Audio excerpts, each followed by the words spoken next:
Mon nom est Paolo Zabito, je suis le directeur de la Fédération canadienne de Kinball. Je fais ce travail-là depuis les 6 dernières années.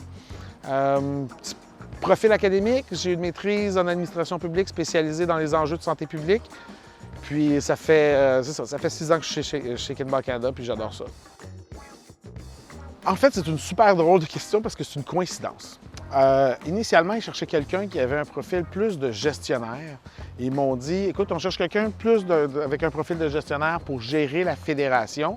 Et puis, il faut juste que tu saches qu'il va y avoir des présentations que tu vas devoir faire devant les enseignants pour leur expliquer nos concepts de jeu. Puis j'ai fait, j'ai déjà fait des présentations devant des gens, donc je me suis dit, je vais aller dans les classes, je vais m'asseoir avec des enseignants et je vais leur expliquer nos concepts de jeu, les bénéfices que ça apporte pour les étudiants, pour les jeunes. Et puis là, j'ai réalisé au bout d'un certain temps que les présentations que je devais faire, c'était des présentations actives. Fait que je me suis senti un peu comme un imposteur. Mais au bout de 6 ans, je peux dire que j'adore ce que je fais.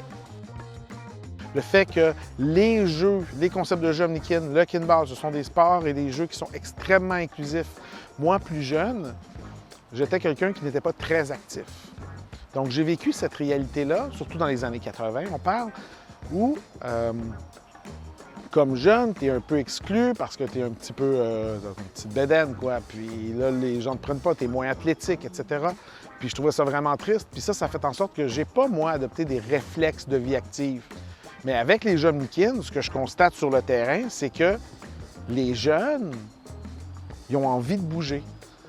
Ils se sentent inclus. Et donc, à cause de ça, bien, ça m'inspire super gros, puis j'ai envie de continuer à promouvoir ces concepts de jeu-là. Une des choses que je trouve chouette, c'est vraiment qu'on tisse des liens avec des gens qui sont dans les réseaux de l'éducation, dans le fond, des réseaux des enseignants en éducation physique. On tisse des liens avec ces gens-là, puis ils nous aident aussi à cheminer, en fait. Donc, ils nous apprennent des concepts de jeu.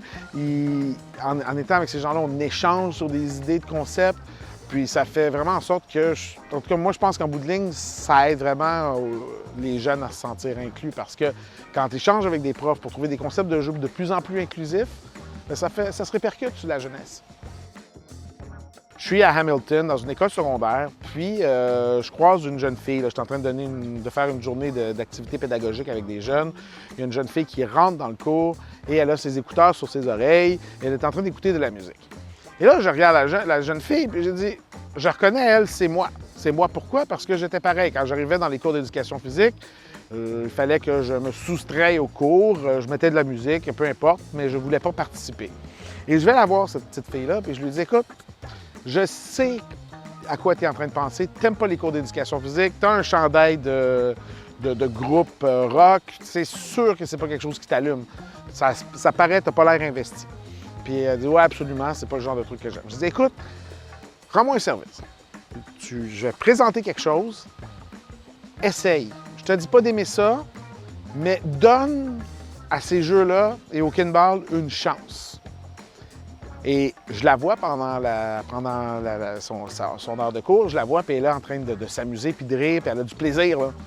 Puis après le cours, je vais la voir, puis je lui dis, puis est-ce que j'avais raison? Puis elle me fait, ouais. Puis elle avait genre une espèce de demi-sourire, puis elle était comme, oui, ça a marché ton truc, tu sais.